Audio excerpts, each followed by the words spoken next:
संहिता 24 अध्याय और उसका 3 वचन। यहोवा के पर्वत पर कौन चढ़ सकता है? यहोवा के पर्वत पर कौन चढ़ सकता है? कौन चढ़ सकता है? और उसके पवित्र स्थान में कौन खड़ा हो सकता है? और उनके पवित्र स्थान पर कौन खड़ा हो सकता है? हालेलुया। परमेश्वर की महिमा मिले इस सुंदर वचन के लिए मैं परमेश्वर पिता को मैं धन्यवाद करता हूँ। वचन में लिखा है यहोवा के पर्वत पर कौन चढ़ सकता है और उसके पवित्र स्थान में कौन खड़ा हो सकता है।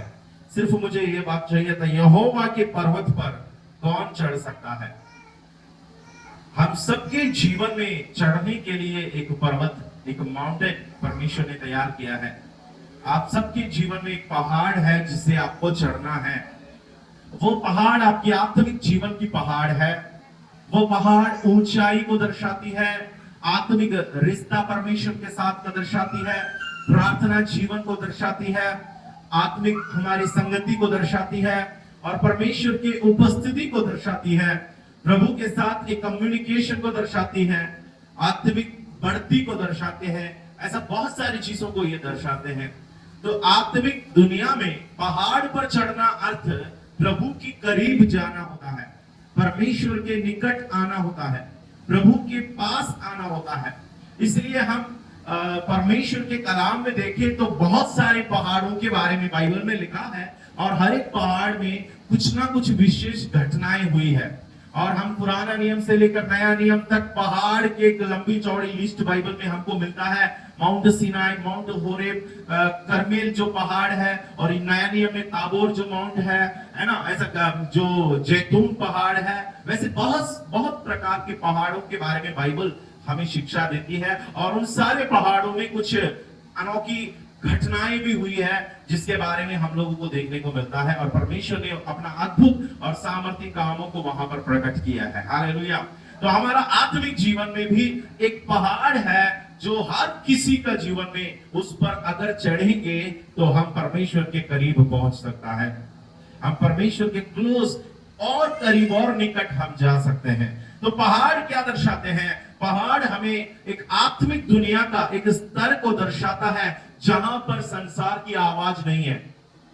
पहाड़ पर जाने वालों को आप देखो, जब मैं पहाड़ में जाऊंगा तो वहां पर भीड़ भाड़ नहीं है, वहां लोग नहीं है, वहां संसार की आवाज नहीं है, वहां पर एक आइसोलेटेड एक स्थिति है, वहां कोई नहीं है। वहां है तो सिर्फ परमेश्वर है, वहां प्रभु और मैं बस हूं। तो ये पहाड़ आपका आत्मिक जीवन का प्रार्थना का पहाड़ हो सकता है, ये वो आपका कोठरी हो सकती है, ये आपका वो निर्जन स्थान हो सकता है, ये आपका वो पल वो क्षण हो सकता है जिस क्षण में आप परमेश्वर के साथ संपर्क में चले जाते हैं। तो एक आत्मिक पहाड़ है जो हर एक विश्वासियों को क्या करना चाहिए? उस पर क्लाइंब करना है, उस पर चढ़ना चाहिए, उस पर ट्रैकिंग करना चाहिए। जैसे बहुत सारे लोग क्या करते हैं, टूरिस्ट लोग जो टूरिज्म जो पसंद करते हैं, ट्रैकिंग जो पसंद करते हैं, उन लोग पहाड़ चढ़ने जाते हैं। उन लोग इस संसार की पहाड़ों पर चढ़ने का प्रयास करते हैं। कई मसीह लोग भी पहाड़ चढ़ने जाते हैं। गलती से आप लोग ऐसा मत समझना कि जो यहाँ पर मैं बता रहा हूं ये आपको कोई अक्षरिक पहाड़ चढ़ने के लिए नहीं। कोई पहाड़ चढ़कर आपको कोई उद्धार यहाँ नहीं होता है। बाइबल सिखाती ऐसा है कि आपका जो आत्मिक पहाड़ है वो आपके पास में है, वो आपके अंदर है, वो आपके साथ है। आप उस जगह पर जाकर चढ़ना नहीं पड़ेगा।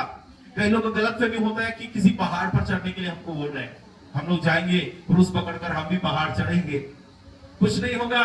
अक्षरिक पहाड़ के बारे में बाइबल नहीं कहती है। यहाँ पर अक्षरिक पहाड़ अगर मैं कहूं तो ऐसा भी देश है जहां पर पहाड़ नहीं पाए जाते, तो वहां के लोग फिर कहां चढ़ेंगे?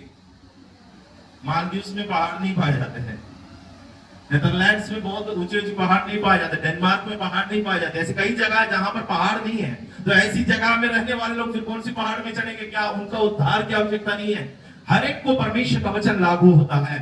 तो परमेश्वर का वचन का मतलब क्या है? पहाड़ पर चढ़ना अर्थ किसी ऐसी ऊंची इमारत पर या किसी कोई पहाड़ पर चढ़ने के लिए प्रभु नहीं कहता है। परमेश्वर का कहना क्या है? ऊंचाई पर और ऊंचाई पर आ जाओ और आत्मिक स्तर पर आपको आगे उठना है। पथमुस टापू में रहने वाले यूहन्ना को परमेश्वर क्या कहता है? प्रकाशित वाक्य 4 अध्याय और उसका पहला वचन पढ़े, जल्दी पढ़ेंगे। प्रकाशित वाक्य 4 अध्याय और उसका पहला वचन, इन बातों के बाद इन बातों के बाद जो मैंने दृष्टि की मैंने दृष्टि की तो क्या देखता हूँ कि हाँ, स्वर्ग में एक द्वार खुला हुआ है स्वर्ग में एक द्वार खुला हुआ है। और जिसको मैंने पहले से हाँ, तुरही के शब्द से अपने साथ बातें करते सुना था, हाँ, वही कहता है, वही कहता है यहाँ ऊपर आ जा, यहाँ ऊपर आ जा। देखो यूहन्ना कहाँ पर है? पतमुस टापू में है, एकांत में, सुनसान जगह में। वहां ना पहाड़ है कुछ है, मगर वचन में लिखा है यहाँ ऊपर आ जाओ और मैं वे बातें तुझे दिखाऊंगा मैं तुझे वो बातें दिखाऊंगा जिनका इन बातों के बाद हाँ, पूरा होना अवश्य है। अवश्य है। देखो, परमेश्वर का एक इंडिविजुअल कॉल, एक पुकार, एक बुलावा, एक आमंत्रण आपके जीवन में है। भाई और बहनों, आप ध्यान से सुन लीजिएगा, परमेश्वर व्यक्तिगत रूप से आपको न्योता दे रहे हैं कि मेरे पास आओ, कम अप हायर, और ऊंचाई पर चढ़ो, और ऊंचाई पर आ जाओ। परमेश्वर सबको इनविटेशन दे रहे हैं, आ जाओ, ऊपर आ जाओ, ऊपर आ जाओ। निर्गमन की पुस्तक में मूसा को परमेश्वर ने क्या किया? पुकारा, बुलाया, अपने पास न्योता दिया। 24 अध्याय और उसका 12 पद को देखें। निर्गमन की पुस्तक 24 अध्याय और उसका 12 पद। तब यहोवा ने मूसा से कहा, पहाड़ पर मेरे पास चढ़ और वहां रह, और मैं तुझे पत्थर की पटिया हाँ। और अपनी लिखी हुई व्यवस्था और आज्ञा दूंगा कि तू उसको सिखाए। देखो, परमेश्वर हमेशा लोगों को ऊंचाई की ओर बुलाते हैं। मैं सोचता हूं, पर्वत जो दर्शाते हैं ना, आसमान यानी स्वर्ग और पृथ्वी के लोगों के बीच की एक जगह है। समझ में आया? स्वर्ग और पृथ्वी के लोगों के बीच के एक स्थान है, मतलब कनेक्टिंग पॉइंट है। ये दोनों को जोड़ने का स्थान है। स्वर्ग को पृथ्वी से जोड़ने का स्थान है, जहां परमेश्वर और मनुष्य का मिलन होता है। तो हमारी आत्मिक दुनिया में हमको पहाड़ पर चढ़ने को जब कहते हैं, मतलब क्या है? परमेश्वर कह रहा है, बेटा बेटी, संसार की कोलाहल से थोड़ा दूर रहो। संसार की बिजी, हम बोलते हैं ना हमेशा, मैं बिजी हूं पास्टर जी, प्रार्थना करने का टाइम नहीं, वचन पढ़ने का टाइम नहीं, हम लोगों के पास टाइम नहीं है। क्यों? क्योंकि हमको पहाड़ में चढ़ने का टाइम नहीं है, क्योंकि तराई में हम व्यस्त हैं, अपने अपने कामों में व्यस्त है, अपने जॉब में व्यस्त है, परिवार के साथ व्यस्त है, मनोरंजन में व्यस्त है। वैली तराई दर्शाती है, तराई संसार को दर्शाता है। उस तराई में जब व्यस्त हो जाते हैं तो प्रभु कहता है, थोड़ा सा टाइम अलग करो, अपने आप को भीड़ भाड़ से अलग करो, अपने आप को दुनिया की आवाज से अलग करो, और क्या करो? तुमको पहाड़ में चढ़ना होगा, वहां मेरी उपस्थिति पाई जाती है। परमेश्वर आपको तराइयों में नहीं मिलेगा। परमेश्वर आपको तराई में मिलना बहुत मुश्किल है, क्योंकि तराई में संसार में लोग हैं, दुनियादारी है, सब कुछ है। इसके बीच में प्रभु को ढूंढता रहोगे तो ढूंढते रहोगे, मिलेगा नहीं आपको। भीड़ भाड़ में प्रभु नहीं मिलेगा। आपको पता है, यीशु मसीह मरियम यूसुफ के साथ जब जा रहे थे ना, 3 दिन के बाद यीशु मसीह को देखा तो नहीं दिख रहे भाई। इतना दिन बीत गए, यीशु मसीह कहीं रिश्तेदारों के साथ होगा करके पता चला, उनको लगा, मगर यीशु को ढूंढता गया, भीड़ में नहीं दिखता है। लास्ट में देखा गया तो कहां बैठा है? मंदिर में बैठा है, जहां प्रभु की उपस्थिति है। भीड़ में आपको यीशु दिखना मुश्किल है, भीड़ में परमेश्वर की उपस्थिति और संगति बनाना मुश्किल है, क्योंकि वहां पर आपका ध्यान प्रभु की ओर नहीं होता है। वहां आपका ध्यान धन की ओर, बिजनेस की ओर, आपके परिवार की ओर होती है। इसलिए प्रभु कहता है, अपने जीवन में ऐसा समय बनाओ, वक्त बनाओ कि तुम मेरी उपस्थिति को महसूस कर सके। इसलिए ऊपर आओ, प्रभु कहता है, चढ़ जाओ, ऊपर आओ। वहीं रहेंगे तो परमेश्वर की आवाज आपको सुनाई नहीं देगा। जिस दर में आज आप है आत्मिक दुनिया में, जरा सोचकर देखो, क्या मैं प्रभु की करीब में जाती हूं? क्या मैं प्रतिदिन मैं उस पहाड़ पर चढ़ता हूं? क्या मैं रोज परमेश्वर के करीब जाने की प्रयास करता हूं? परमेश्वर मुझे न्योता दे रहे हैं, आ जाओ। अगर मुझे चढ़ना है तो मुझे कुछ चीजें पीछे छोड़ना भी है। समझ में आया? अगर मुझे चढ़ना है तो कुछ चीजों को मुझे क्या करना पड़ेगा? छोड़ना है। जब तक कुछ चीजों को वहां मैं नहीं छोड़ूंगा, तब तक मैं ऊपर नहीं चढ़ सकता हूं। हो सकता है वो आपका जॉब हो, हो सकते हैं आपका परिवार हो सकते हैं आपके कीमती टाइम जो फैमिली के साथ आप स्पेंड कर रहे हो, उस टाइम को आपको छोड़कर प्रभु की करीब में आपको बैठना पड़ेगा, परमेश्वर की उपस्थिति में जाना पड़ेगा। कौन ये पर्वत पर चढ़ सकते हैं? आपको क्या लगता है, हर कोई चढ़ सकते हैं? हर कोई इस पर्वत पर नहीं चढ़ सकते। प्रभु के पर्वत पर वचन में वापस आएंगे, भजन संहिता 24 अध्याय और उसका 3रा वचन हमने पढ़ा। वहां लिखा है कि परमेश्वर के पवित्र पर्वत पर कौन चढ़ सकता है और उसके पवित्र स्थान में कौन खड़ा हो सकता है। उसका 4था वचन में उसका उत्तर दिया गया है, जिसके काम निर्दोष और हृदय शुद्ध है, हाँ, जिसने अपने मन को व्यर्थ बातों की ओर नहीं लगाया। देखो लिखा है जिसके काम निर्दोष और हृदय शुद्ध है, जिसने अपने मन को व्यर्थ बातों की ओर नहीं लगाया और न कपट से शपथ खाई है। सारी बातें देखने का टाइम नहीं। वचन में लिखा जिसके काम के वहां पर एक स्टार मार्क दिया गया है और नीचे लिखा हाथ। मूल भाषा में इसको हाथ दिया गया, मतलब हाथ अपना कामों को दर्शाता है। यहोवा के पर्वत पर कौन चढ़ सकता है? जिसके हाथ निर्दोष और हृदय शुद्ध हो, जिसके हाथ निर्दोष हो, जिसका हार्ट हृदय और प्योर हो, शुद्ध हो, वे परमेश्वर के पर्वत पर क्या कर सकता है? आपको चढ़ने का मन क्यों नहीं करता है? क्योंकि जब हाथ अशुद्ध रहता है, जब मन में कलंक रहता है, पाप रहता है, याद रखो पाप का बोझ को लेकर पहाड़ चढ़ना मुश्किल हो जाएगा। पाप का बोझ आप अपने कंधे पर रखोगे ना, पहाड़ चढ़ना आसान नहीं होगा। उसको जब तक तराई में नहीं छोड़ोगे ना, वो आदतों को जब तक नहीं त्यागोगे, तब तक आप क्या नहीं कर सकते हैं? परमेश्वर की पर्वत पर नहीं चढ़ सकते। कई लोग इसलिए पर्वत पर नहीं चढ़ते, प्रार्थना नहीं करते, आराधना नहीं करते, प्रभु के साथ व्यक्तिगत संगति में नहीं बैठते हैं, वचन मनन नहीं करते हैं, प्रभु के साथ बातें नहीं करता है। कारण क्या है? वो उनके हाथों में गंदगी लगी हुई है, पाप लगा हुआ है, अशुद्धता पकड़ी हुई है, उसका मन साफ नहीं है, इसलिए वे परमेश्वर की उपस्थिति में बैठना पसंद नहीं करते हैं। और उनको लग रहा है कि क्या मैं प्रार्थना करूं तो प्रभु मेरा सुनेगा, क्या मैं बोलूं तो मेरा परमेश्वर मेरी आवाज सुनेगा। ये डाउट हमारे अंदर शैतान डाल देता है, इसलिए हमें परमेश्वर की उपस्थिति में ज्यादा देर बैठने नहीं देता, प्रार्थना करने नहीं देता। घर पर भी आप अपने कामों में व्यस्त रहते। मैं ऐसे लोगों को देखा हूं, वचन सुनते सोते, मगर बाहर की कामों में वे एकदम एक्टिव रहते हैं। क्यों? क्योंकि प्रभु की उपस्थिति में वे चढ़ नहीं पा रहे, प्रभु की करीब वे नहीं जा सकते हैं। परमेश्वर के पास जाने से उनको रोकने वाली चीज क्या है? वचन में लिखा है उनका हाथ और हृदय कैसा होना चाहिए? शुद्ध होना चाहिए, साफ होना चाहिए। और क्या लिखा है? जिसका हाथ निर्दोष और हृदय शुद्ध है, जिसने अपने मन को व्यर्थ बातों की ओर, जिसने अपने मन को व्यर्थ बातों की ओर नहीं लगाते हैं, व्यर्थ बातों की ओर, निकम्मी बातों की ओर, जो बात कोई काम का नहीं है हमारे आत्मिक जीवन के लिए। व्यर्थ बात बाइबल में बहुत सारी जगह में लिखा है, व्यर्थ बातों की ओर। 119 भजन संहिता देखो, 119 का 37 भजन संहिता 119 का 37 में मेरी आंखों को व्यर्थ वस्तु की ओर से फेर दे। हाँ, वहां पर और साफ कर दिया। भक्त कहता है 119 का 37 में, मेरी आंखों को व्यर्थ वस्तुओं की ओर से फेर दे। मेरी आंखों को व्यर्थ वस्तुओं की ओर फेर दे।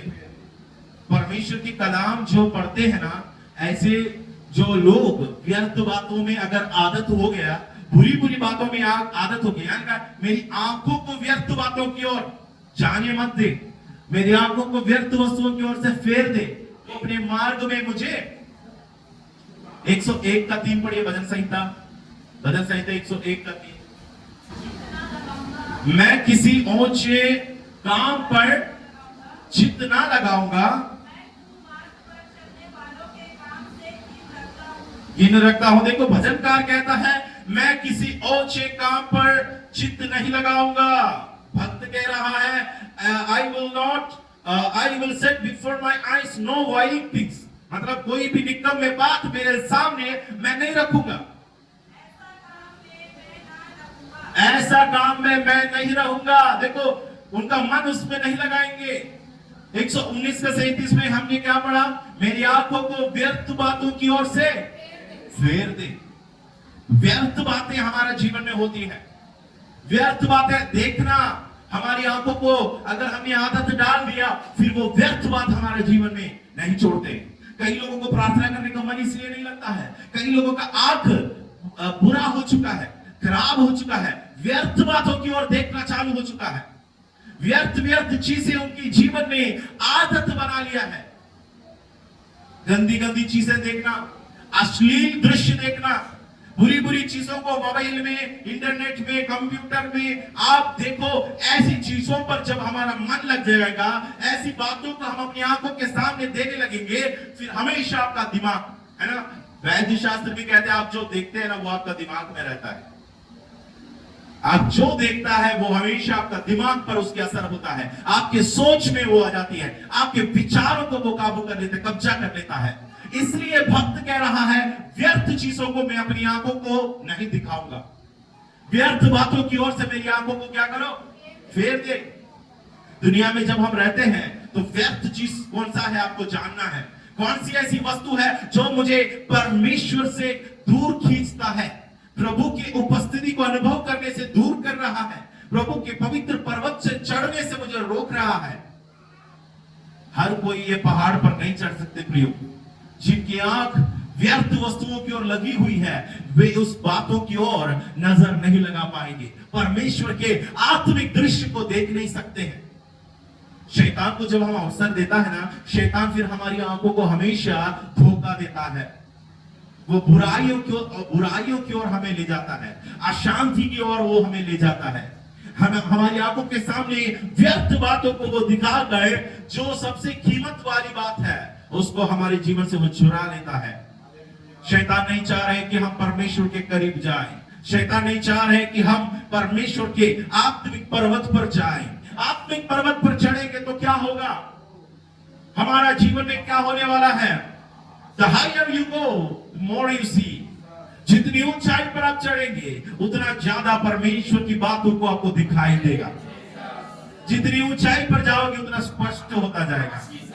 तराई में यीशु कौन है सवाल उठा, लोग कहने लगा हो सकते ये एलिया हो सकते ये हनोक हो सकते ये यिर्मयाह हो सकते भविष्यवक्ताओं में से कोई और हो।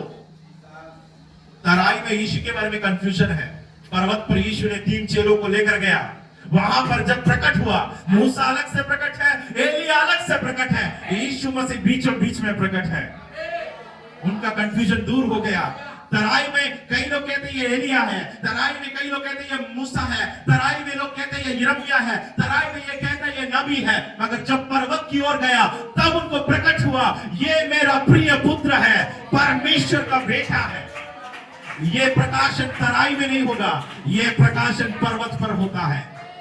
ये प्रकाशन आपको तराई में नहीं मिलेगी। तराई में कंफ्यूजन के साथ आप रहोगे, कोई भी चीज आपको स्पष्ट नहीं होगा। कई लोग विश्वास करते हैं यीशु पर मगर उनको मालूम है कि कैसे आगे बढ़ना है। आज भी कंफ्यूजन में कि मैंने सही कदम बढ़ाया है कि नहीं, मैं सही मार्ग पर हूं कि नहीं, मुझे कैसे आगे बढ़ना चाहिए। लोग देखो बहुत सारे लोग वहां मसीह को छोड़ देता है, यहाँ पर सताव बढ़ रहा है, वहां पर तकलीफ बढ़ रहा है, अब मैं मसीह को छोड़ूं या खड़े रहूं।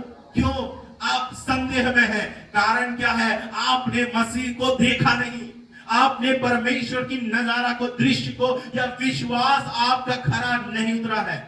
इसलिए कई बार शैतान उसका फायदा उठाता है, वो हमें ब्लैकमेल करता है, वो हमारे पीछे रहता है, वो हमें डराने की कोशिश करता है। क्यों? क्योंकि जब हम लोग तराई में रहता है कि ये नीचे रहता है, तब यीशु मसीह को भूत जैसा भी दिखने लगेगा। चेले लोग चिल्लाकर कहे तो भूत है, स्पष्ट नहीं होगा।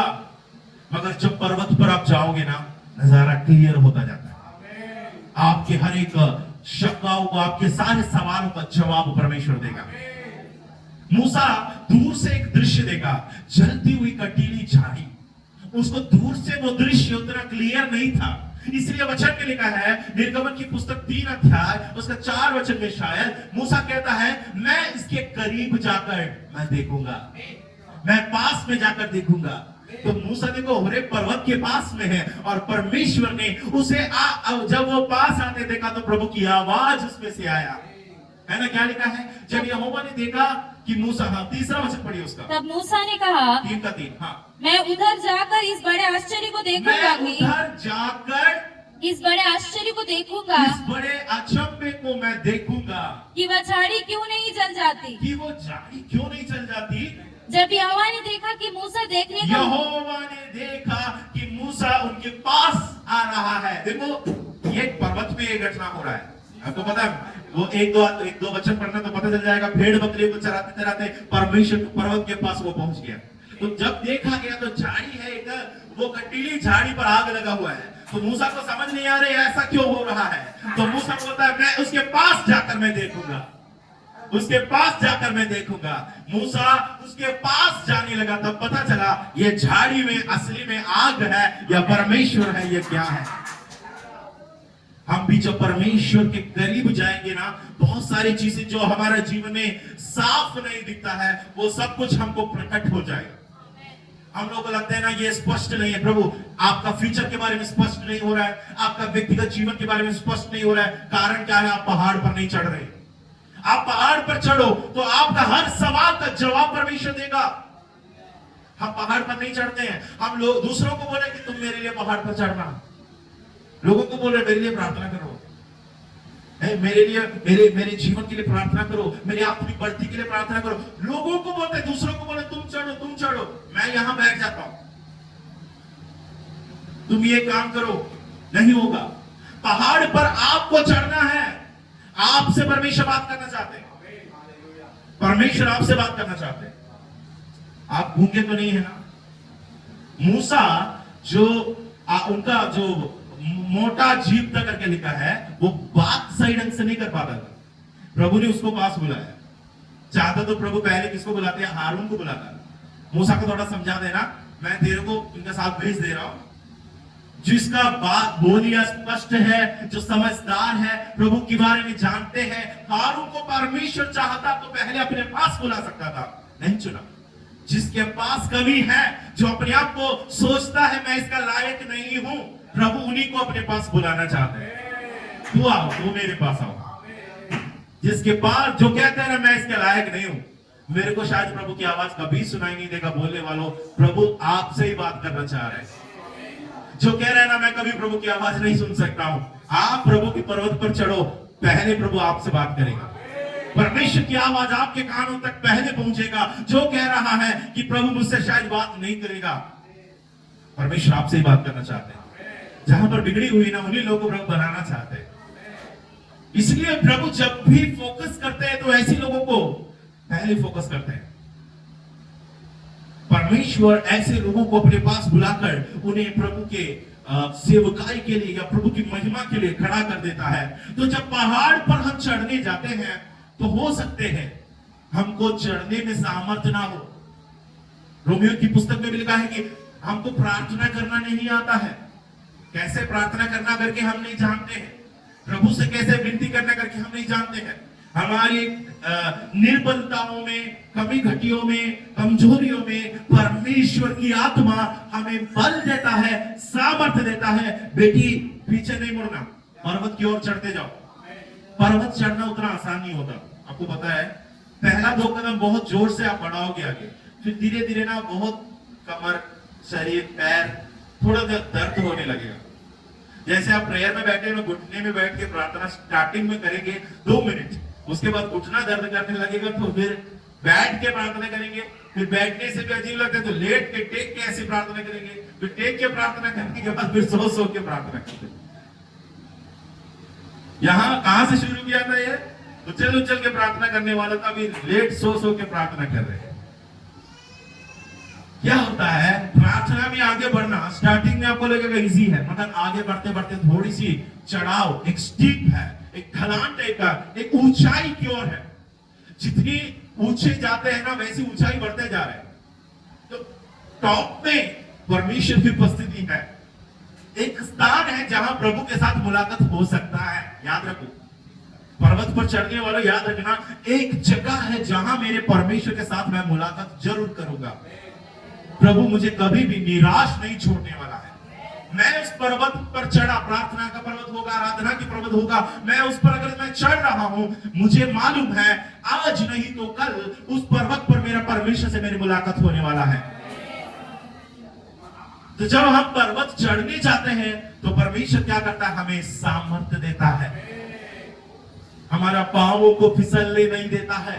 भजन संहिता 121 का 3 में लिखा है, वह मेरे पांव को फिसलने, he will not let my foot slip, वो मेरा पांव को फिसलने नहीं देगा, वो मेरे पांव को फिसल कर गिरने नहीं देगा, वो टलने ना देगा। हबक्कुक की पुस्तक 3 का 19 पढ़कर देखो, हबक्कुक 3 अध्याय, हबक्कुक 3 अध्याय और उसका 19, यस हिंदी में एक बार उस वचन को दिखाएगा। यहोवा परमेश्वर मेरा बल मूल है, यहोवा परमेश्वर मेरा बल मूल है, वह मेरे पाँव हिरणों के समान बना देता है। वह मेरे पाँव कैसे बना देता है, हिरणों के समान। देख सकते हैं आप, वह मेरे पाँव को हिरणों के समान बना देता है। देख रहे एक हिरण खड़ा है वहां पर, जो पर्वतों पर चढ़ने वाला। ऐसे जो हिरणों का पांव जो होते हैं ना, उन लोग उसी के लिए बनाया गया है। कहीं कहीं बकरों को भी आपने देखा होगा, जो एकदम पर्वत के जहां पर ढलान है वहीं पर खड़े रहते हैं, उन लोग को वही खड़े रहना पसंद है। हम लोगों के बहुत में इतना रिस्क है, खतरा है, मगर इनका पैर कभी स्लिप नहीं होता, इसका पैर फिसलता नहीं है। क्यों? परमेश्वर ने उसका पैर को ऐसा बना दिया कि जहां पर स्लिपरी एरिया है, जहां पर फिसलने का एरिया है, हमारा पैर फिसल जाता है, मगर ये जानवरों का पैर वहां अटके रहता है। प्रभु यहोवा कहता है, उसमें और थोड़ा सा जूम कर सकते हो, यहोवा परमेश्वर मेरा बल मूल है, वह मेरे पांव क्या कर देता है, आपका पांव किसके समान बना देता है? जोर से बोले। क्या आपको पता है आपका पांव हिरणों के समान है? देखो आपके पांव की ओर देखो एक बार, आपके पांव हिरणों के समान परमेश्वर बना देता है जब मैं ऊंचाई की ओर चढ़ने लगूंगा। जब मैं ऊंचाई की ओर चढ़ने लगूंगा तो परमेश्वर कहता है मुझे वह ऊंचे स्थान पर मुझे चलाता है, ऊंचाई की ओर मुझे ले जाता है, मेरा पांव को टलने ना देगा, क्योंकि मैं परमेश्वर के करीब जाना पसंद करता हूं। एक और वचन है, बहुत सुंदर वचन है, भजन संहिता 37 अध्याय 37 और उसका 23 पढ़िए, 37 का 23। भजन संहिता 37 का 23। मनुष्य की गति यहोवा की ओर से दृढ़ होती है, यहोवा की ओर से दृढ़ होती है, और उसकी चलन से वह प्रसन्न रहता है, और उसकी चलन से वह प्रसन्न रहता है। इंग्लिश में लिखा, the steps of a good man are ordered by the Lord. जो भला मनुष्य है, अच्छा मनुष्य है, उनकी गतियों को, उनकी कदमों को परमेश्वर संभालता है, परमेश्वर उनको रखवाला करता है, परमेश्वर उनको ध्यान देता है। मनुष्य की गति यहोवा की ओर से मजबूत होती है, फिसलते नहीं आप गिरते नहीं है, मार्ग में एक्सीडेंट नहीं होता है। अगर मार्ग में होता है तो याद रखना, मेरे पैर हिरण के समान नहीं है। कई लोग हैं घर से बाहर निकलते ही कुछ ना कुछ खबर होता ही रहता है उनके साथ, बिना प्रार्थना, कभी प्रार्थना नहीं करते, गिरने के बाद पास्टर जी मैं गिर गई हूं, मेरे लिए प्रार्थना करना। गिरने से पहले वो प्रार्थना नहीं करना, आज मेरा एक्सीडेंट हो गया, मेरे लिए प्रेयर करो। हम दूसरों को पर्वत पर चढ़ा देते, खुद नहीं चढ़ता। और आप कहां हो? मैं तराई में व्यस्त हूं, मुझे तो अपना बिजनेस है, मुझे अपना काम है, मुझे अपना परिवार है, मुझे बच्चा है। पास्टर जी आप तो ये काम करते हो, हम तो और भी काम करते हैं। मैं आपका बोझ लेकर पर्वत पर नहीं जा सकता, आपका बोझ आपको लेकर जाना है। हर किसी को अपना तकलीफ, अपना बोझ, अपनी परेशानियों को लेकर उस पर्वत पर चढ़ना है जहां परमेश्वर आपके लिए उपलब्ध है। परमेश्वर तैयार है आपसे बात करने के लिए, बस दिक्कत क्या है, आप नहीं चढ़ना चाहते। हम नहीं चढ़ रहे पर्वत पर। अगर पर्वत पर चढ़ना होता तो हम लोग ऑल नाइट प्रेयर में भी आ जाते। हेलो, प्रार्थना दुआ को हम नहीं छोड़ते। पर्वत पर चढ़ना पसंद रहने वाले लोग हर जगह पे आ जाते हैं। उनको प्रार्थना अच्छा लगता है क्योंकि उन लोग ढूंढेंगे कि कहां पर मुझे परमेश्वर के साथ की संगति मिल जाती है, कहां मैं परमेश्वर के साथ मैं मुलाकात कर सकता हूं। याद रखो, पर्वत पर मैं चढ़ूंगा तो मेरे जीवन में परमेश्वर मुझे संभालता है, मेरी गतियों को संभालता है, हिरणों के समान मेरे पांवों को बना देता है, ग्रिप मेरे को देता है, अब मैं नहीं फिसलूंगा। कोरह के वंश, कोरह के पुत्रों ने एक बार देखा, धनियों को देखा जिनके पास बड़े बड़े बिल्डिंग है, इमारत है, घर के सामने 4 गाड़ी खड़ी है और उनके बच्चे लोगों के हाथों में पूरा सोना है और उनके खाते में पूरा धन इकट्ठा है। और ये जो भक्त है निरंतर उपवास प्रार्थना करने वाले के पास एक सही ढंग का घर नहीं, पानी गिरने से, बरसात से घर छूता है, पानी गिरता है, गाड़ी सही ढंग का नहीं, बार बार खराब होने वाली गाड़ी, घर में बच्चे लोग को सही ढंग का पढ़ाई नहीं हो रहा है। तो ये सोचने लगा, मैं तो यहोवा का आराधना करता हूं, मैं तो प्रभु को महिमा करता हूं, मैं तो परमेश्वर की उपासना करता हूं, मेरा हाल ऐसा क्यों है। और इन लोग देखो, जो दुष्ट लोग हैं, इन लोग प्रभु को नहीं जानते हैं, यहोवा का नाम तक नहीं पता है, इनके पास सब कुछ है। कभी कभार हमारा भी सोच कोरह के पुत्रों के समान बदल जाता है।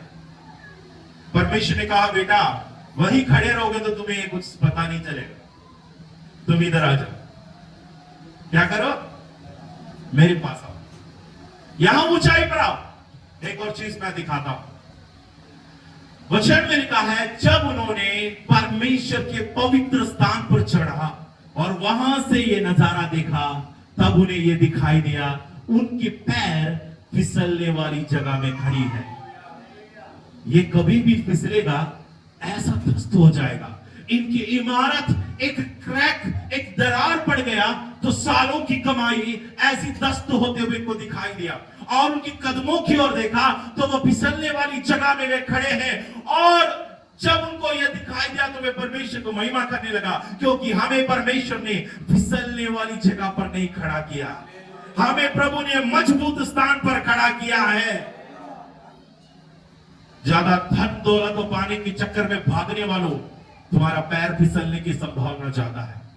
परमेश्वर की उपासना, प्रार्थना, आराधना बंद करके कमाई के लिए पीछे भागते हैं और संसार की बातों के लिए जाते हैं। याद रखो, आपकी पैर जल्दी फिसल सकता है, क्योंकि आपके दौड़ में परमेश्वर आपके साथ नहीं है। मनुष्य की गति को अगर यहोवा दृढ़ नहीं करता है तो वो रास्ते पे, मार्ग में नाश हो सकता है। इसलिए हमेशा याद रखो, मुझे परमेश्वर के पर्वत पर हमेशा चढ़ना है और परमेश्वर मेरे पैरों को मजबूत करता है, फिसलने से बचाता है। अब मैं ऊपर से मैं देखूंगा। कभी कभी ना जो लड़ाइयां होती है ना हमारा जीवन में, ये हमारा चारों तरफ नहीं होती है, ये हमारा चारों ओर नहीं होती है, ये हमारे पैरों के नीचे है। बस बात इतना है कि हमको देखने का तरीका बदलना है। समझ में आया? कभी कभी क्या होता है, हमारे जीवन का स्ट्रगल हमारे चारों तरफ नहीं है, हमारे इर्द गिर्द में नहीं है। अगर मैं पर्वत पर चढ़ने की प्रयास करूंगा तो मेरा जो लड़ाई है, मेरी जो जंग है, वो मेरे आसपास में नहीं है, वो मेरे पैरों के नीचे है। बस मुझे ऊपर चढ़ना है और देखना है। ऊपर से देखने वालों के लिए सब हल्का लगेगा। जॉब में, काम में, साथ में सताने वाले लोग हैं, आपको आगे बढ़ने से रोकने वाले हैं, परिवार में झगड़ा है, लड़ाइयां है, परेशानी है, अशांति है, शैतान बार बार अटैक करते, शरीर में तकलीफ है, ये सब मैं ये तराई से देखने का कारण मुझे बड़ा दिखता है। ये सब की ओर मैं अपने ध्यान ज्यादा केंद्रित की, इसलिए मुझे दिखाई देता है। मगर मैं पर्वत पर चढ़ूंगा और वहां से मैं देखूंगा तो ये समस्या मेरे पैरों के नीचे है, ये तकलीफ मेरे लिए बड़ी बात नहीं है। पर्वत पर चढ़ेंगे तो हर एक तकलीफ भी हमारा छोटी हो जाएगा, परेशानी भी छोटा हो जाएगा। तराई में रहोगे ना, यह तकलीफ बहुत बड़ा है। यीशु मसीह ने चेले लोगों को लेकर पर्वत पर गया। 17 अध्याय लूका रचित सुसमाचार में हम पढ़ते हैं, यीशु मसीह ने अपने चेलों को लेकर उस पर्वत पर चढ़ा, है कि नहीं? वो जब पर्वत पर गया, उस समय तक उन लोगों को दुनिया में, तराई में तकलीफ, परेशानी है ना, बहुत सारी चीजों से वे परेशान थे। यीशु मसीह के सामर्थ को, असलियत को लोग नहीं देखा, मगर जिस समय उनको दिखाई दिया पर्वत पर वो रहना चाहा, और वे कहते हैं हम यही रहेंगे, यहां से नहीं जाएंगे। क्यों? यहां पर हमको अच्छा लग रहा है, खुशी महसूस हो रहा है, दिल में आनंद है, मन में शांति है, यहां पर अच्छा महसूस होता है। प्रियो, मुझे आपको बताना है, अगर आप पर्वत पर चढ़ने का प्रयास करोगे ना, उस अनुभव आप पाओगे, फिर आपको नीचे उतरने का मन नहीं करेगा। प्रार्थना का आदत नहीं डालने के कारण ये होता है। प्रार्थना में ज्यादा देर बैठने से कई लोग है ना, जवान लोगों को सब देखो डिस्ट्रैक्ट हो जाते हैं, ज्यादा देर फोकस नहीं रह सकते। 3 घंटे का मूवी पीवीआर में बैठ के देखना है, एक ही नजर से देखते रहेंगे, मगर 3 घंटे प्रभु की आराधना भवन में बैठना बोलने से नहीं होता। पता नहीं हमारा कमर बहुत ढीला हो जाता है, टाइट करना पड़ता है, थोड़ा सा उठना पड़ता है, कमर कसना पड़ता है, बहुत बड़ी कसरत कर रहे बैठ के। क्यों होता है ऐसा? क्योंकि पर्वत पर चढ़ने का आदत नहीं। जिनको पर्वत पर चढ़ने का आदत बन गया ना, वे कहेंगे हम यहाँ पर तंबू बनाएंगे, हम यही रहेंगे, यहाँ रहना हमारे लिए उचित है। जिनको वो आदत नहीं है, उन लोगों पर चढ़ते नहीं है, देखा नहीं है परमेश्वर की महिमा को, जो नहीं देखा वे बस लोगों से सुने हैं। प्रार्थना में ऐसा होता है, हाँ चंगाई होता है, छुटकारा होता है। भाई आपने अनुभव किया? तो चढ़ा नहीं अभी तक, ऊपर जाएगा तभी दिखेगा कुछ। प्रार्थना का पर्वत पर चढ़ो, अपने कमरा बंद करो, घर की आवाज बंद करो, परिवार वालों से थोड़ी देर अलग रहो। अलग रहो मतलब ये नहीं कि आप परिवार को छोड़ के मत जाओ, आप अपने कमरे में बंद रहो और प्रभु से प्रार्थना करो। कई लोग कमरा बंद करके बैठते हैं और गंदी गंदी पिक्चर देख के बैठे। ये पर्वत पर नहीं चढ़ रहा, अधोलोक में उतर रही, याद रखना। तो अधोलोक की ओर जाते हैं। पर्वत पर चढ़ो, जब आप अकेला बैठता है, परमेश्वर आपके नजदीक है, आपको चढ़ने का मन होना चाहिए। अगर ऊपर चढ़ोगे तो आपकी तकलीफें छोटी दिखाई देगा, समस्याएं बड़ी नहीं। और मैं एक और आपको संदेश बताता हूं, जो तराई में लड़ाइयां हो रही है ना, इसका एक जो क्या बोलना चाहिए, रिजल्ट, नतीजा जो होती है ना, ये डिसाइड कहां होता है मालूम? पर्वत की ओर होता है। लड़ाई मैदान में है, वो मैं भी मानता हूं, आपको भी पता है। जंग कहां पर हो रहा है? तराइयों में होता है, मगर इसका परिणाम, जो फल होगा, जीत या हार, ये डिसाइड कहां होता है मालूम? पर्वत की ओर होगा, पर्वत के ऊपर होगा। कैसे होगा? देखो, आपको कुछ समझ नहीं आया, मेरे को मालूम है। देख लीजिएगा, निर्गमन की पुस्तक 17 अध्याय और उसका 8वां वचन से आप पढ़ते जाए। निर्गमन की पुस्तक 17 अध्याय और उसका 8वां वचन, 8 से पढ़ते जाए। तब अमालेकी आकर रिपीदीम में इस्राएलियों से लड़ने लगे। तब मूसा ने यहोशू से कहा, हमारे लिए कई पुरुषों को चुनकर छांट ले और बाहर जाकर अमालेकियों से लड़, और मैं कल परमेश्वर की लाठी हाथ में लिए हुए पहाड़ी की चोटी पर खड़ा रहूंगा। मैं पहाड़ की चोटी पर मैं खड़ा रहूंगा, तुम लोग लड़ाई करो, तराई में तुम लोग लड़ते रहना, मैं कहाँ होगा? पहाड़ की, मैं पर्वत की चोटी पर मैं खड़े रहूंगा। मूसा की इस आज्ञा के अनुसार यहोशू अमालेकियों से लड़ने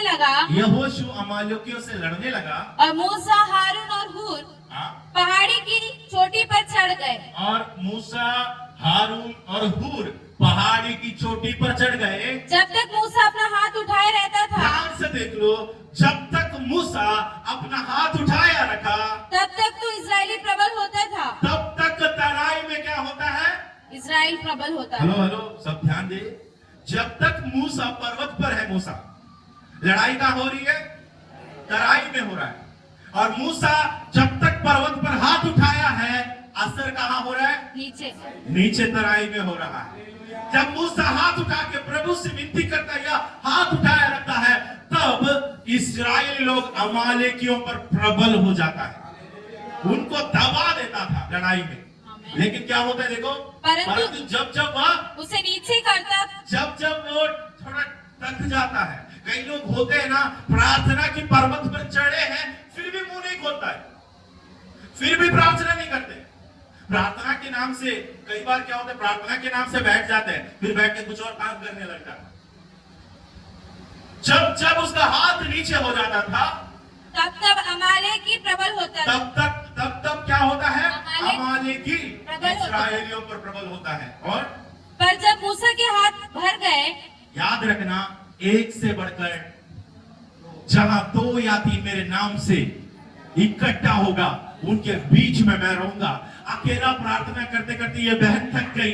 अब कोई 2 बहन लोग साथ में आ गए, बोलते हैं मैं भी आपके तकलीफ के लिए प्रार्थना करने वाली हूँ, हम दोनों आपको साथ देंगे, हम मिलकर आज प्रार्थना करेंगे। तीनों ने हाथ बांधा और मिलकर प्रार्थना किया, प्रभु आज जय इस्राएल का ही होना चाहिए। जब उन्होंने विनती किया, जब उन लोगों ने मूसा का हाथों को पकड़ा, वचन में लिखा है हारून और हूर एक एक अलग में उसके हाथों को संभाले रहे और उसके हाथ सूर्यास्त तक स्थिर रहे। सूर्य अस्त होते तक तो कौन प्रबल हुआ? इस्राएल। आमीन। आपका समस्या कहां पर है? तराई में है। जवाब कहां मिलता है मालूम? पहाड़ पर। समस्या को बदलने का सामर्थ्य ऊपर है। मैं हमेशा बोलता कंट्रोल बॉक्स ऊपर रखा है। समस्या आपके सामने जो आ गई ना, परेशानी जो आपके सामने आई है, मगर उसको सुलझने के लिए हम लोग तराई में खड़े हैं। हम बोलते हैं मैं इसको ठीक कर देता हूं, नहीं होगा।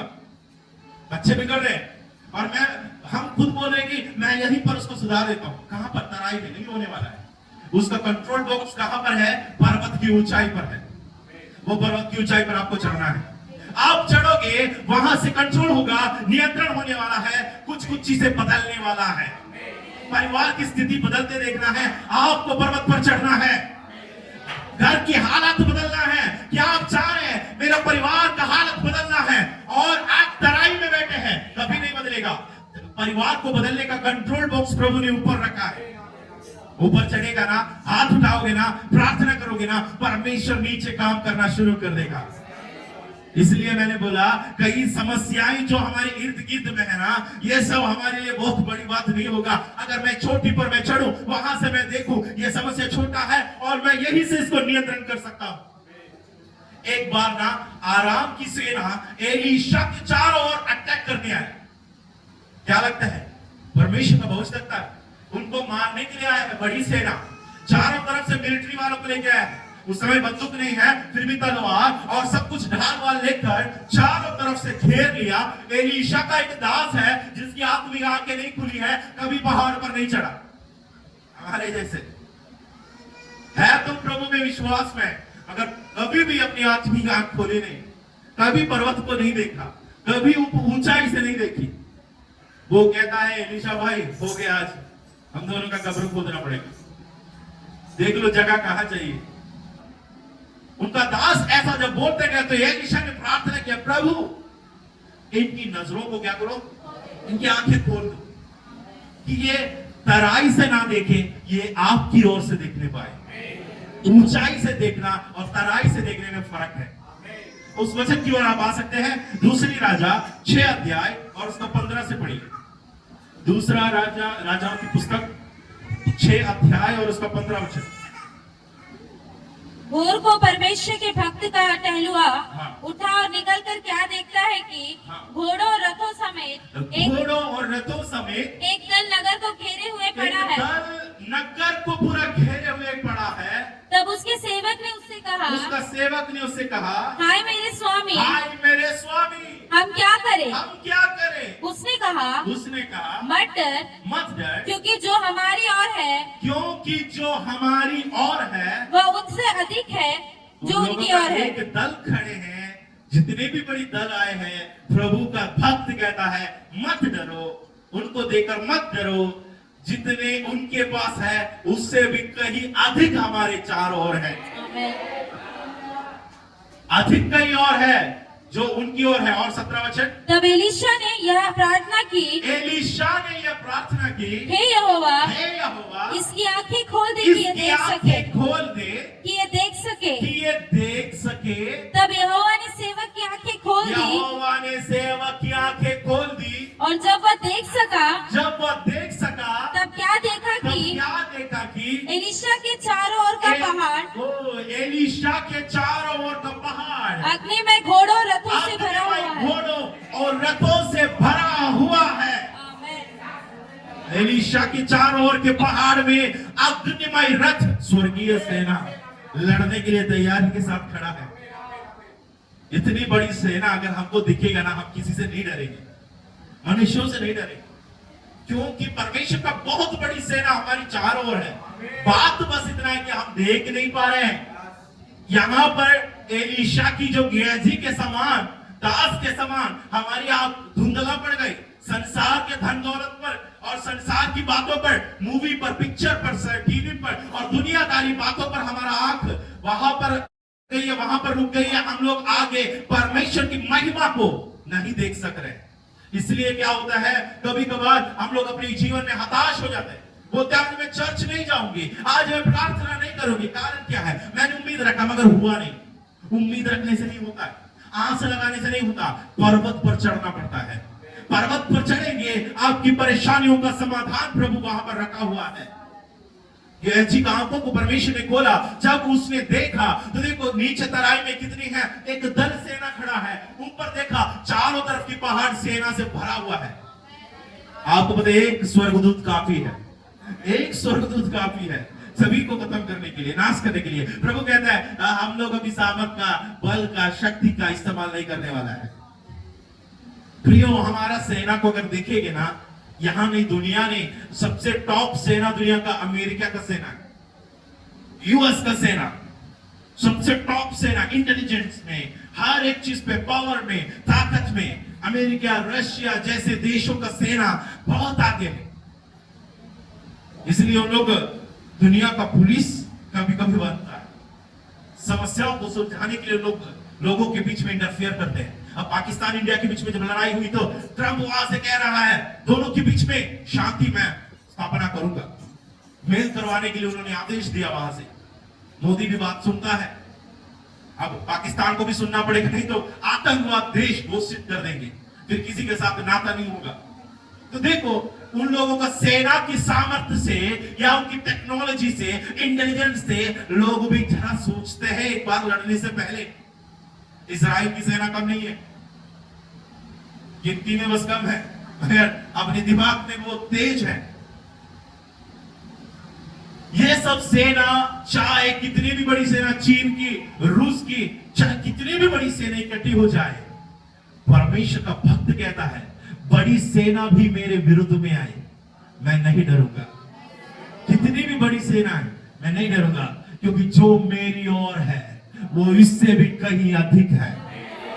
परमेश्वर की सेना का सामर्थ्य को कोई नहीं देखा है। हम बस गीत गाते सेनाओं का यहोवा, hello hello hello, the Lord of hosts is with us. हम गीत में गाते सेनाओं का यहोवा हमारे संग है। गाने वालों से पूछो क्या तुमने उसकी सेना को देखा है? तुमने उसकी सेना को देखा है कभी? उसका एक सेना दिख गई ना, पता चल जाएगा। एलीशा चिल्ला चिल्ला कर बोला, अग्निमय रथ स्वर्ग से उतरते देखकर, हे मेरे खुदा, स्वर्ग की रथों को मैं देख रहा हूं। जब एलीशा को उठाने के लिए बवंडर में स्वर्ग से अग्निमय घोड़े उतरते देखा, एलीशा भी वो दृश्य देखकर घबराया हुआ है। हम लोग अगर अपनी आंखों से देखें, इसलिए प्रभु बुला रहा है, बेटा संसार में तुम जो सामना कर रहे हो ना, कुछ नहीं है, डरने की जरूरत नहीं। पौलुस क्यों नहीं डरता था? नीरो जो सम्राट खड़ा है तलवार पकड़कर, वहां कैसर खड़ा है मारने के लिए, फिर भी पौलुस बिना डरते हुए लोगों से प्रचार क्यों करता था? क्योंकि यह बंदा तीसरा स्वर्ग तक पहुंच चुका है। उसने दर्शन में तीसरा स्वर्ग देख लिया। जो स्वर्ग को देखा है वो पृथ्वी की बातों से नहीं डरता है। जिसने आत्मिक दर्शन को पाया, जिसने आत्मिक दुनिया को देखा, वे कभी संसार की चीजों से भय नहीं खाएंगे, डरेंगे नहीं, वे डरपोक बनकर नहीं रहेगा, क्योंकि आत्मिक दुनिया मेरे साथ है। आज से उस पर्वत पर हमको चढ़ना है। आपके व्यक्तिगत जीवन में मैं आपको चुनौती देता हूं। आज घर जाओगे आप, अपने रात के समय, शाम के समय, कभी भी हो, कमरा बंद करके या एक अकेला जगह पर बैठकर प्रभु की पर्वत पर चढ़ने का प्रयास करो। शुरू में थोड़ा सा बोझ जैसा लगेगा, दिक्कत जैसा महसूस होगी, क्योंकि आपको आदत नहीं है। जो लोग बार बार पहाड़ चढ़ते हैं उन लोग बहुत इजीली क्लाइंब कर देता है। जो हिलरी, जो एडमंड जैसे जो लोग है ना, उन लोग जो पर्वत पर जो चढ़ते हैं, एवरेस्ट को जो अपने कब्जे में लाया, अपनी मुट्ठी पर लाया, उन लोगों ने बहुत इजीली चढ़ लेते हैं। मगर हम लोगों के लिए बहुत भारी लगेगा। क्यों? हमको आदत नहीं है पर्वत चढ़ने की, आदत नहीं। जो लोग चढ़ते हैं उन लोग ये सब दौड़ दौड़ कर चढ़ेंगे। हम लोग बीच में गए थे, मणिपुर गए थे, वहां पर कुछ कुछ जगह बहुत ही पर्वत जैसी जगह है, पहाड़ी इलाका है, उसके ऊपर इन लोग चुपके बैठे हैं अपना कुकी। जितना चढ़ने में मुश्किल था ना, उतना उतरने में नहीं होता है। चढ़ने में थोड़ा सा तकलीफ होगा। ये पर्वत पर जो चढ़ेगा ना, शुरुआत में थोड़ी सी तकलीफ होगी, डिस्टर्बेंस होगा, मन नहीं लगेगा। प्रार्थना के लिए घुटना टेकोगे या प्रार्थना के लिए बैठोगे, वचन मनादी करने के लिए, आराधना करने के लिए आप अकेले में, चर्च में नहीं बोल रहा हूं, चर्च में तो सब लोग के बीच में हम कर लेते कुछ भी, मगर व्यक्तिगत लाइफ में आप बैठो, गीत गाओ, प्रार्थना करो, शुरू करो, पहाड़ पर चढ़ना धीरे धीरे शुरू करो। वहां आपसे मुलाकात करने के लिए परमेश्वर खड़ा है, वहां आपके इंतजार में खुदावंद है। भजन संहिता कहता है, कौन परमेश्वर की पर्वत पर चढ़ सकता है? कौन यहोवा की तंबू में, कौन परमेश्वर की पर्वत को चढ़ेगा? कौन इस पर्वत पर परमेश्वर की महिमा को देखने वाला है? बाइबल के जितने भक्तों को देखो, वो सबका जीवन में जब एक अहम वक्त आया, तब वो लोग पर्वत पर चढ़ गया। एलिया जब देश में अकाल छा गया था, वो पर्वत पर जाकर प्रार्थना किया। और जब आहाब और बाल के जो भविष्यवक्ताओं ने एलिया को धमकी दिया, तब भी वो पर्वत पर गया और परमेश्वर से विनती की, स्वर्ग से आग उतरकर सबको भस्म कर दिया। आप जानते हो, यीशु मसीह जब पर्वत पर गया, आपको पता है 17 अध्याय लूका, बाद में पढ़ लेना, वहां पर 14 पद में लिखा है, यीशु मसीह जब पर्वत पर गया, सामर्थ पाया, नीचे उतर कर आया। पहले ही उससे मुलाकात करने वाला कौन है? दुष्ट आत्मा ग्रस्त एक जवान लड़का यीशु मसीह से भेंट करने आ रहा है। चेले लोगों ने प्रार्थना किया, कुछ फर्क नहीं पड़ा, क्योंकि चेले लोग तराई में खड़े थे, उन लोग पर्वत की ओर नहीं गए।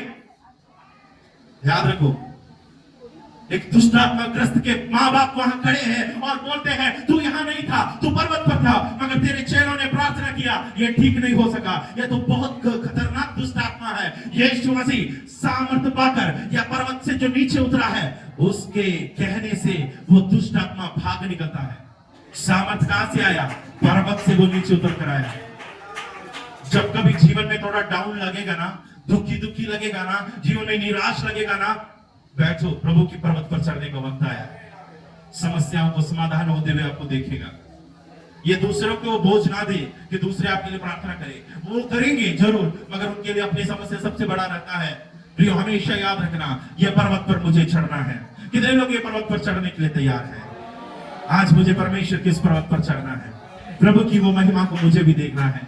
मेरी समस्या छोटी हो जाएगी अगर मैं परमेश्वर की पर्वत तक मैं पहुंच जाऊंगा। प्रभु की उपस्थिति को अगर मैं महसूस कर लूंगा, तो ये संसार की कोई भी चीज मेरे लिए भारी नहीं है, ये क्लेश भी हल्का सा है। पौलुस कहते हैं, आने वाली जो महिमा है उसके सामने ये क्लेश हल्का है।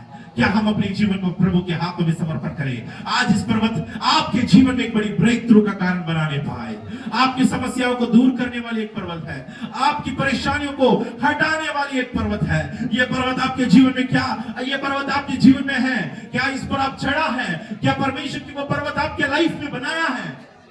जब कभी दिक्कत होगा, ये पर्वत पर दौड़ना है, चढ़ना है, ऊपर जाना है। परमेश्वर के दास मूसा कहता है, जो यहोवा के पक्ष में है वे सब ऊपर आ जाए, वे सब ऊपर आ जाए। जो यहोवा के पक्ष में है वे सब ऊपर आ जाए। नीचे रहने वाले सब संसार के लोग हैं, तराई में जीने वाले केवल सांसारिक लोग हैं। जो यहोवा के पक्ष के हैं वे ऊपर आ जाए। प्रभु की सेवा करना लेवी गोत्र ये दौड़कर मूसा के पास गया। यहोशू कालेब वो वे सब मूसा के साथ खड़े हैं। परमेश्वर ऐसे लोगों को इस्तेमाल करते हैं जो यहोवा के पर्वत पर चढ़ना चाहते हैं। आपके जीवन की तकलीफ एक बड़ी तकलीफ नहीं है बहन, आपके जीवन में आई हुई समस्या एक बड़ी समस्या नहीं है भाई। जब तक आप पर्वत पर नहीं चढ़ोगे, आपके लिए एक बहुत बड़ी इमारत है, मगर पर्वत पर चढ़ेंगे तो ये तकलीफ छोटा से छोटा दिखाई देगा। दुनिया की चाहे कितने भी बड़ी समस्या हो, पर्वत से आप देखोगे, पर्वत से आप देखोगे, वो आपको छोटी सी छोटी दिखाई देगा। वो समस्या आपके लिए बहुत बड़ा समस्या नहीं है। ये समस्या का समाधान पहाड़ पर है। क्या आप अपने हाथों को उठाकर मूसा के समान परमेश्वर से कहने के लिए तैयार हैं, प्रभु इस जंग में, लड़ाई में जीत आपका होना है। इस समस्या में पार परमेश्वर आपको कराएगा। इस तकलीफ से प्रभु आपको बाहर लाएगा। क्या आप विश्वास करते हैं मेरा खुदावंद ये समस्या से मुझे बाहर ला सकता है? मेरे परिवार का टूटी हुई स्थिति से मेरा परिवार को परमेश्वर बना सकता है। मैं पर्वत पर चढ़ने के लिए तैयार हूँ। मैं प्रभु की बस्ती में जाने के लिए तैयार हूँ।